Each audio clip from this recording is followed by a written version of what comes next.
Jamaah salat subuh rahimakumullah. Allah Subhanahu wa taala berfirman, A'udzu billahi minasyaitonir rajim.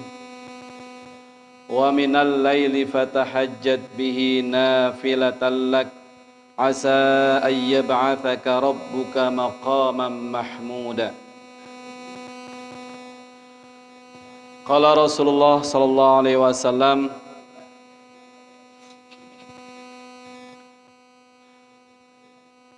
Afdalus saumi ba'da Ramadan saumu Muharram wa afdalus salati ba'da salatil fajri qiyamul lail.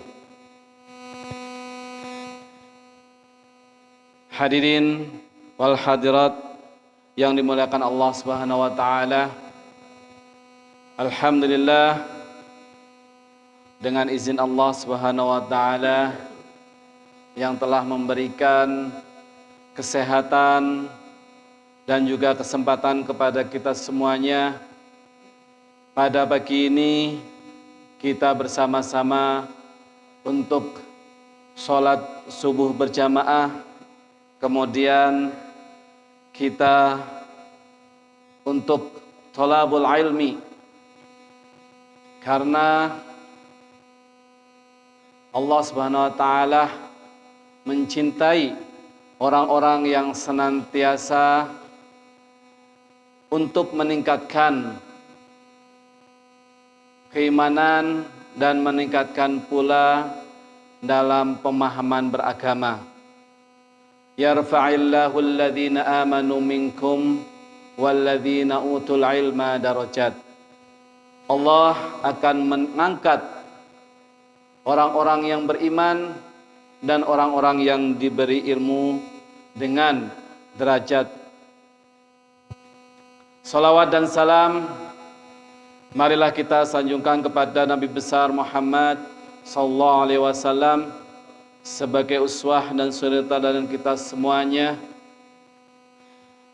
yang akan senantiasa menjadi panutan kita semuanya semenjak kita berada di dunia ini sampai akhir hayat kita semuanya, dan nanti semoga di yaumil qiyamah kita akan berkumpul dan akan bersama-sama dengan baginda Rasulullah sallallahu alaihi wasallam. Amin ya rabbal alamin.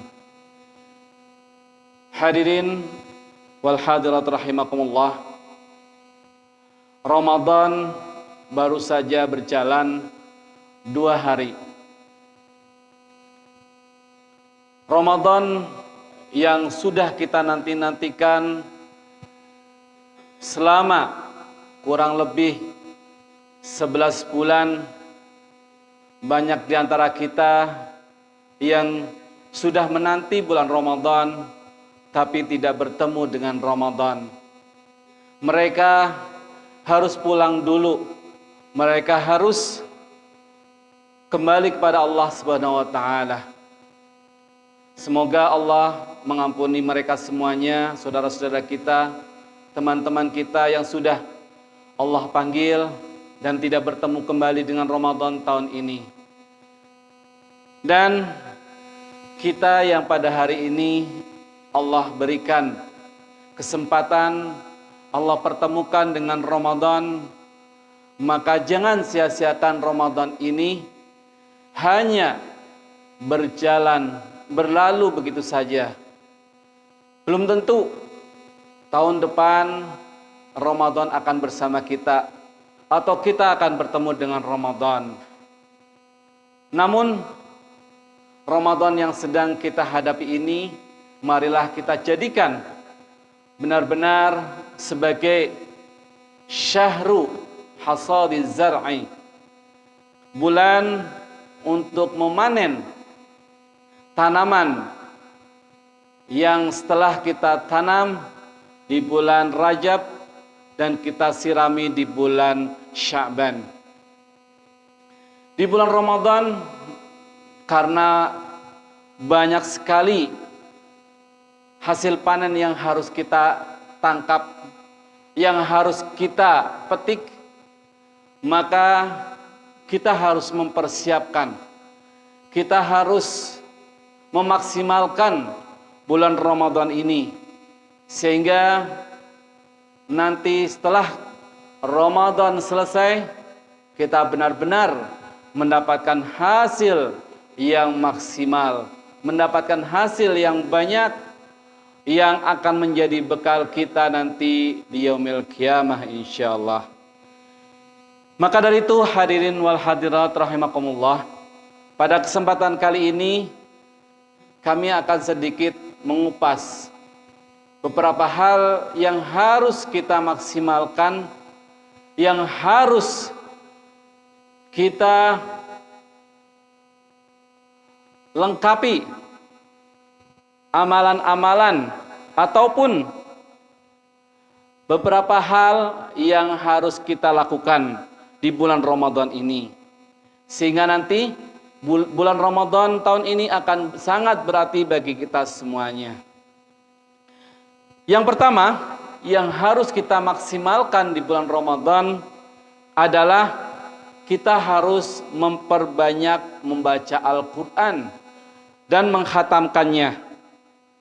Banyak sekali hadis-hadis yang menjelaskan tentang keutamaan membaca Al-Quran, terlebih lagi di bulan Ramadan ini.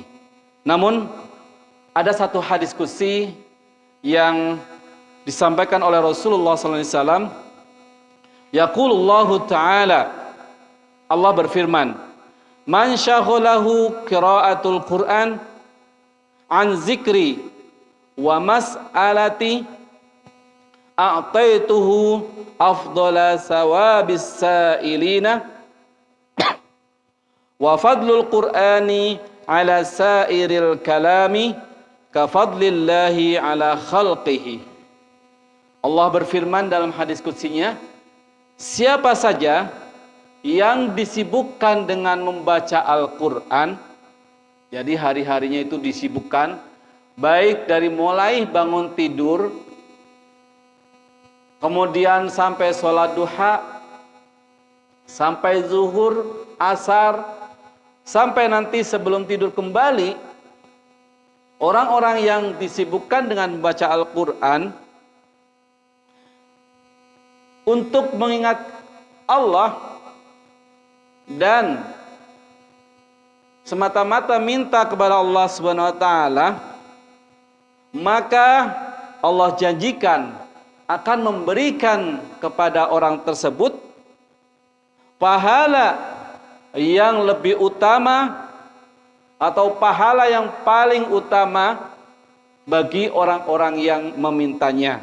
Jadi seluruh dunia ini mereka meminta kepada Allah, namun yang paling utama atau yang diutamakan adalah orang-orang yang tersibukkan dengan membaca Al-Quran. Kemudian keutamaan Al-Quran terhadap kalam yang lain seperti keutamaan Allah terhadap makhluknya. Jadi ketika kita membaca Al-Quran, berarti kita sudah mengucapkan kalam Allah Subhanahu wa taala yang kedudukannya lebih utama, lebih afdal dari kalam-kalam yang lain. Itu yang pertama, kita harus memperbanyak membaca Al-Quran. Terlebih lagi di bulan Ramadan, Allah SWT melipat gandakan pahala orang-orang yang membaca Al-Quran. Kemudian yang kedua, yang harus kita maksimalkan adalah kumpulkan segala solat sunnah. Kita sholat wajib pasti sudah menjalankan. Nah, ada sholat sunnah yang harus kita kumpulkan dan harus kita maksimalkan dalam menjalankannya. Yang pertama, sholat sunnah tahajud atau qiyamul lail. Allah SWT berfirman, wa minal laili fatahajjad bihi nafilatan lak asa ayyab'athaka rabbuka maqaman mahmuda. di antara malam, maka bertahajudlah kamu sebagai sunnah atau tambahan bagimu. Semoga Allah mengangkatmu ke dalam derajat yang terpuji atau derajat yang tinggi. Asa ayyab'atsaka rabbuka maqaman mahmuda. Jadi salat tahajud itu adalah salat yang utama, sebagaimana disebutkan oleh Rasulullah, afdalus saumi ba'da Ramadan saumu Muharram. Puasa yang afdal setelah puasa Ramadan adalah puasa Muharram.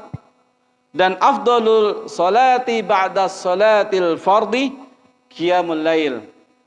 Dan salat yang afdal, yang lebih utama setelah salat fardu adalah salat sunnah tahajud atau qiyamul lail.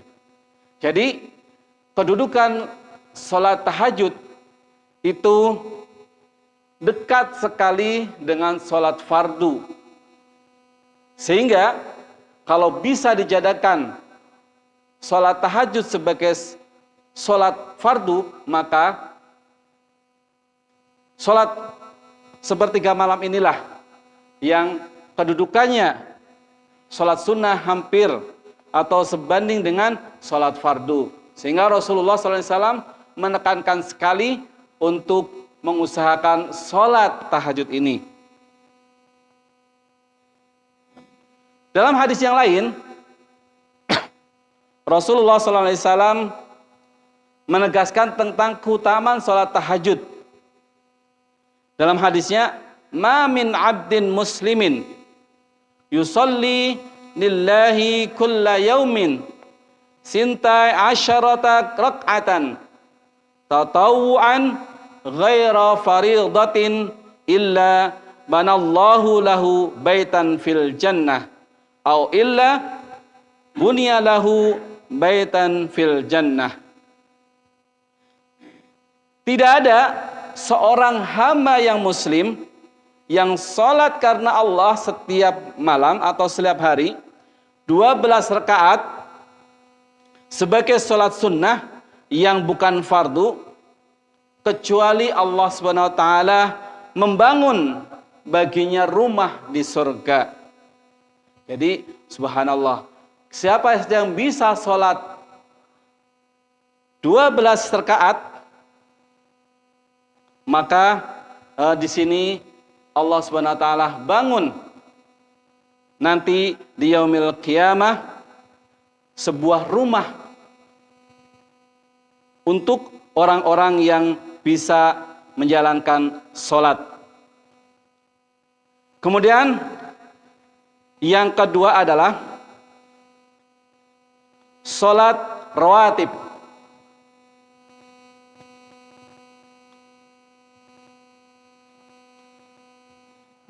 Sholat rawatib adalah sholat yang mengiringi sholat sunnah fardu atau sholat fardu. Jadi ketika seseorang sudah menjalankan sholat 5 waktu, maka agar sempurna sholatnya, maka ditambahilah dengan sholat fardu, sholat rawatib, yaitu sholat yang mengiringi sholat fardu. Ada berapa rakaat?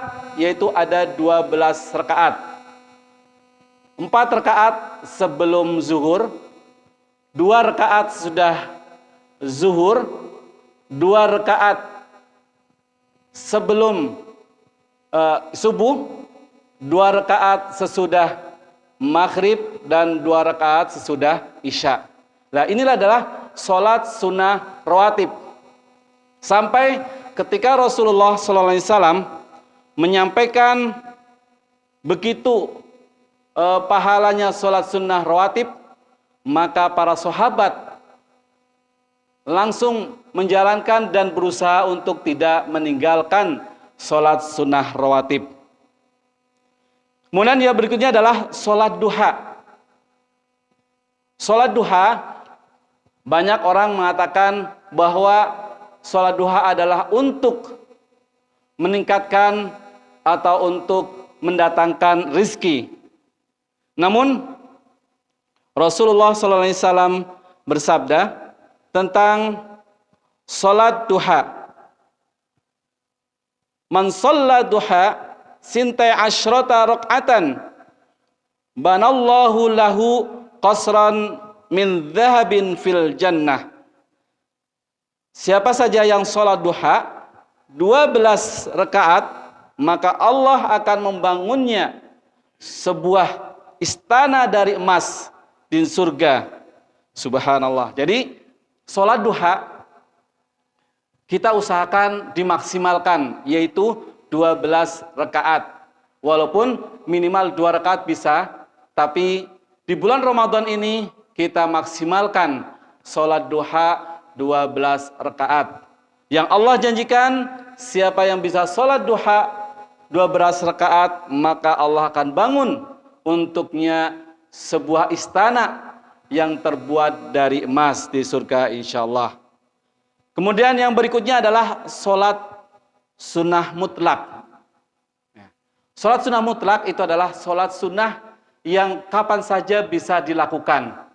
Terkadang yang berkaitan dengan sholat sunnah salat fardu, ya, seperti 4 rakaat sebelum asar, ini adalah sholat sunnah mutlak. Atau sholat sunnah di waktu yang lain yang tidak berkenaan dengan waktu-waktu yang sudah ditentukan. Allah SWT nanti di yaumil qiyamah akan menghisab manusia semuanya. Dan yang pertama kali dihisab adalah tentang sholat. Sebagaimana Rasulullah SAW bersabda, Inna awwala ma yuhasabun nasu bihi yaumal qiyamah min a'malihim as-salah. Sesungguhnya yang pertama kali dihisab pada hari kiamat seorang manusia adalah amal mereka tentang sholat. Maka Allah berfirman dalam hadis qudsinya, yaqulu rabbuna jalla wa ala lil malaikah wa huwa a'lam. Allah berfirman, Allah berkata kepada malaikat, ungzuru fi salati abdi, lihatlah bagaimana salat hambaku, atammaha au naqasaha, lihatlah bagaimana salat hambaku, apakah dia sempurna salatnya atau kurang. Jadi nanti kita akan dilihat oleh Allah, apakah salat kita nanti sempurna ataukah salat kita kurang. Nah, kalau seandainya salat kita sempurna, kata Allah, fa in kanat tamatan kutibat lahu tamah. Apabila ternyata salatnya sempurna, baik syarat dan rukunnya sempurna, kemudian bisa khusyuk, maka akan ditulis ibadahnya sempurna. Namun wa in kana intaqasa minha syai'an, apabila ada yang kurang darinya, qala, Allah berfirman, ungzuru hal li'abdi min tatawwu'in, apakah ada salat sunnah yang dilakukan oleh hambaku, kata Allah, fa in kana lahu tatawwu', apabila dia mempunyai salat sunnah selain salat wajib, qala atimmu li'abdi faridatan, maka lengkapilah salatnya menjadi salat wajib. Masya Allah. Jadi salat sunnah yang kita lakukan, apabila kita memaksimalkan, akan menjadi bernilai salat wajib oleh Allah SWT, dalam artian bisa melengkapi sholat wajib yang tidak sempurna atau tidak maksimal. Summa tukhadul a'malu ala dzakum. Kemudian diambillah amal-amal yang lainnya. Jadi untuk kita semuanya, Ramadan adalah sangat tepat sekali untuk membiasakan kita mengamalkan sholat sunnah yang menjadi pelengkap bagi sholat wajib kita. Hadirin sidang Jum'ah, hadirin wal hadirat rahimakumullah. Yang kemudian adalah yang harus kita maksimalkan di bulan Ramadan, yaitu sholat tarawih. Sholat tarawih ini adalah hanya ada di bulan Ramadan. Di bulan yang lain tidak ada. Walaupun ada sebagian ulama yang mengatakan sholat tarawih itu sama seperti qiyamul lail, namun hanya ada di bulan Ramadan. Maka dari itu, di bulan Ramadan tahun ini kita harus memaksimalkan sholat tarawihnya sebagai penambah, sebagai tabungan kita semuanya yang nanti kita akan memanennya di yaumil qiyamah. Kemudian amalan-amalan lain yang harus kita maksimalkan. Yang pertama tadi sudah membaca Al-Quran. Kemudian yang kedua adalah sholat sunnah. Yang ketiga adalah dengan memperbanyak bersedekah atau bersedekah. Sedekah adalah suatu yang dikeluarkan di lain kewajiban. Harta yang dikeluarkan bukan yang wajib, itu adalah sedekah. Kalau yang wajib adalah namanya zakat, sedangkan yang sunnah atau yang tidak wajib adalah sedekah. Hanya saja sedekah di sini tidak ditentukan seberapapun besar dari harta yang kita keluarkan.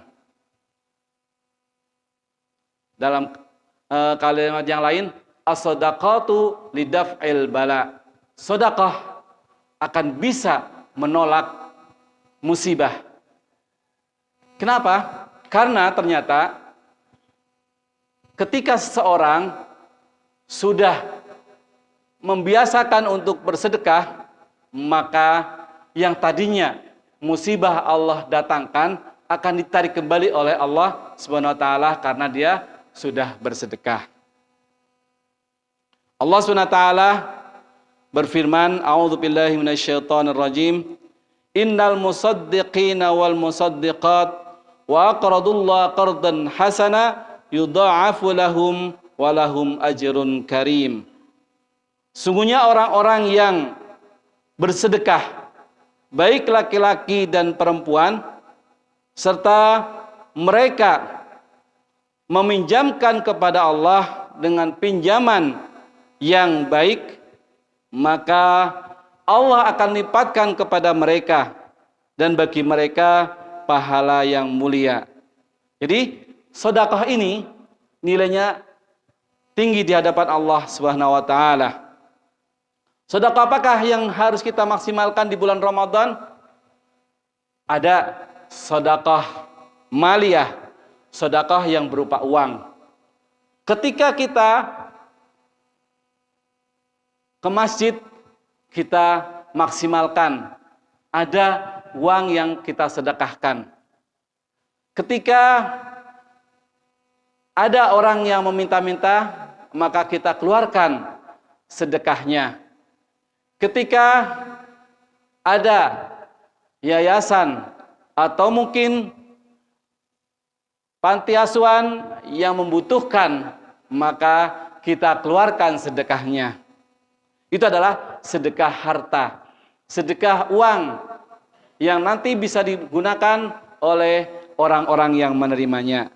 Kemudian yang kita usahakan juga di bulan Ramadan adalah sedekah berupa makanan, yaitu memberikan iftar kepada orang-orang yang berpuasa. Rasulullah SAW bersabda, man fattara sa'iman kana lahu mislu ajrihi wa ghairu annahu la yanqusu min ajri shaimi syai'an. Siapa saja yang memberikan bukaan kepada orang yang berpuasa, maka baginya akan mendapatkan pahala seperti pahala orang yang melakukannya atau yang berpuasa, tanpa harus mengurangi sedikit pun pahala orang yang berpuasa tersebut. Subhanallah. Jadi ketika kita memberikan bukaan kepada orang yang berpuasa, maka kita akan mendapatkan pahala orang yang berpuasa tersebut. Sebanyak apapun orang yang kita beri, maka sebanyak itu pun yang kita akan dapatkan. Kalau kita memberi kepada 3 orang, maka kita akan dapat 3 orang, pahala 3 orang berpuasa. Kalau kita memberi kepada 10, maka kita akan mendapatkan pahala 10 orang yang berpuasa. Kalau kita memberikan 20, 50 atau 100, maka kita akan mendapatkan pula sebanyak orang-orang yang berpuasa tersebut. Tidak ada batasnya. Mau sebanyak apapun silahkan. Yang penting kita memberikan buka puasa kepada orang-orang yang berpuasa. Kemudian yang keempat yang harus kita lakukan dan harus kita maksimalkan adalah berzikir. Memperbanyak berzikir kepada Allah Subhanahu wa taala. Ada 2 kalimat ya, yang ringan sekali kita ucapkan, tapi timbangannya nanti di hari kiamat sangat besar sekali. Sebagaimana Rasulullah SAW bersabda, kalimatani khafifatani anil lisani saqilatani fil mizan habibatani ilar rahman. Ada 2 kalimat, 2 lafal yang ringan sekali diucapkan. Tidak perlu membutuhkan tenaga, tidak perlu menggunakan waktu. Ringan sekali. Kemudian nanti ketika ditimbang berat sekali dan sangat dicintai oleh Allah SWT. Apa kalimatnya? Subhanallah wa bihamdih subhanallahil azim. Di bulan Ramadan perbanyakilah membaca ini. Subhanallah wa bihamdih subhanallahil azim. Subhanallah wa bihamdih subhanallahil azim. 2 kalimat yang sangat ringan. Enggak perlu tenaga banyak, enggak perlu nafas panjang, tapi di hadapan Allah nanti di yaumil qiyamah berat sekali timbangannya. Nah, makanya Rasulullah menganjurkan perbanyaklah membaca 2 kalimat ini. Subhanallah wa bihamdih subhanallahil azim. Juga berzikir yang lain, baik itu istighfar. Ya. Sebagaimana sampaikan oleh Rasulullah SAW bahwa Rasulullah SAW sehari semalam tidak kurang dari 70 kali untuk beristighfar. Ada dalam hadis yang lain, dalam sehari semalam 100 kali Rasulullah beristighfar. Nah, maka kita harus membiasakan diri beristighfar kepada Allah SWT. Bisa kita lakukan ketika kita sedang mengendarai kendaraan, entah pakai motor, pakai mobil. Bisa ketika kita sedang menunggu antrian. Bisa ketika kita sedang menunggu azan, menunggu imam, ataupun kita sedang duduk beriktikaf atau duduk di sebuah tempat. Tidak ada orang yang tahu kalau kita sedang beristighfar. Karena sangat mudah sekali. Astaghfirullahaladzim, astaghfirullahaladzim. Jadi kita mudah sekali untuk mengucapkan. Dan dimanapun kita bisa mengucapkannya. Hanya saja bagaimana tentang kemauan kita. Terkadang kita ingat, tapi lebih banyak kita lupa. Maka dari itu, kita diajak oleh Rasulullah, kita harus memperbanyak istighfar agar Allah SWT mengampuni dosa-dosa kita semuanya.